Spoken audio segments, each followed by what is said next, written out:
Medicines ఉన్నాయి, diagnosis ఉంది, consultation ఎలాగో ఉంది, అండ్ ఇంకేదన్నా అడ్మిషన్స్ కానీ ఒకటి కానీ ఇవన్నీ కూడా చాలా క్లియర్గా మీరు ఇందాక ఒక మాట అన్నారు, 1000 మంది వచ్చినా కూడా ప్రతి హాస్పిటల్ అకామిడేట్ చేయగలుగుతాం సార్, అకామిడేట్ చేయగలుగుతారని. అండ్ దానికి తగ్గట్టుగా ఫెసిలిటీస్ డాక్టర్స్ కానీ అటెండర్స్ కానీ.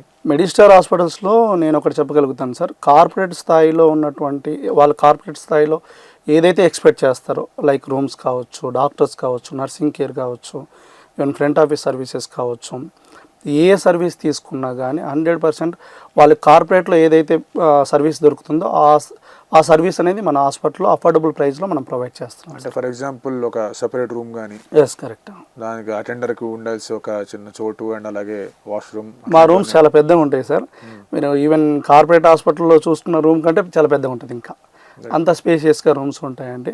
అంటే నేను అదే చెప్తున్నాను సార్, కార్పొరేట్ స్థాయిలో వాళ్ళకి ఎలాంటి, అప్పుడు ఒకవేళ ఒక కార్పొరేట్ హాస్పిటల్కి వెళ్తే ఎలాంటి సర్వీసెస్ వాళ్ళు ఎక్స్పెక్ట్ చేస్తున్నారో అలాంటి సర్వీసెస్ అనేది మనం ఇవ్వడం జరుగుతుంది సార్. మన హాస్పిటల్ అన్నింటిలో కూడా అలాంటి సర్వీసెస్ ప్రొవైడ్ చేస్తాం. ఎందుకంటే జనరల్గా పేషెంట్స్ వచ్చినప్పుడు కొంతమంది ప్రైవసీ కోరుకుంటారు. అవును సార్, అవును. జనరల్గా మనం మళ్ళీ మన కార్పొరేట్ హాస్పిటల్కి వెళ్ళామంటే ఇప్పుడు ఆరోగ్యశ్రీ అట్లాంటి వాళ్ళు ఎవరు ఉన్నారంటే వాళ్ళకి ఒక సపరేట్ ఇది ఇచ్చి, కొంచెం అఫోర్డ్ చేసే వాళ్ళకి ఇంకో సపరేట్ ఇది ఇచ్చి, అవును సార్, దానికి కూడా ప్యాకేజీలు ఉంటాయి వాళ్ళకి. అవును అవును. ఇక్కడ మీరు ప్యాకేజీల గురించి ఏం మాట్లాడలేదు కాబట్టి అందుకే ఆ ప్రశ్న వేసారు. లేదు సార్, అలాంటిది ఏం లేదండి. మనం అనేది మేము కాస్టింగ్ అనేది క్రైటీరియా కాదు సార్. మాకు పేషెంట్ అనేవాడు సాటిస్ఫాక్షన్గా బయటికి వెళ్ళాలి అనేది మా క్రైటీరియా. ఇప్పుడు ఎగ్జాంపుల్ మనము ఒకవేళ ఐసీయూలో పెట్టాల్సి వస్తుంది పేషెంట్ని, వాళ్ళు ఫైనాన్షియల్గా అఫోర్డబుల్ లేరు. అఫోర్డబుల్ లేకుండా మనం 100% వాళ్ళకి ఏం చేస్తామంటే, మీరు జనరల్ వార్డులో ఛార్జెస్ పెట్టుకున్నా కానీ మనం ఐసీయూలో వాళ్ళకి పెట్టి ట్రీట్మెంట్ చేయించేసి వాళ్ళని హ్యాపీగా బయటకు పంపిస్తాం సార్. అలాంటి కేసెస్ చాలా చేసాం మేము. చాలా లాస్ అవ్వదా?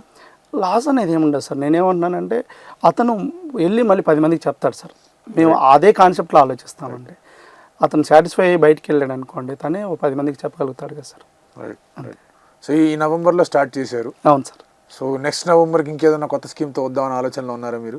ఇది చూద్దాం అనుకుంటున్నాం సార్. కొత్త స్కీమ్ అని కదా, ఇది అన్నిట్లో కొంచెం బెటర్గా అనిపించింది మాకు కూడా. అన్ని కొంచెం ఫిల్టర్ చేసి తీసుకున్న స్కీమ్ ఇది. దీన్ని కంటిన్యూ చేద్దాం అనుకుంటున్నాం ప్రస్తుతానికైతే. Like and subscribe Eagle Media Works.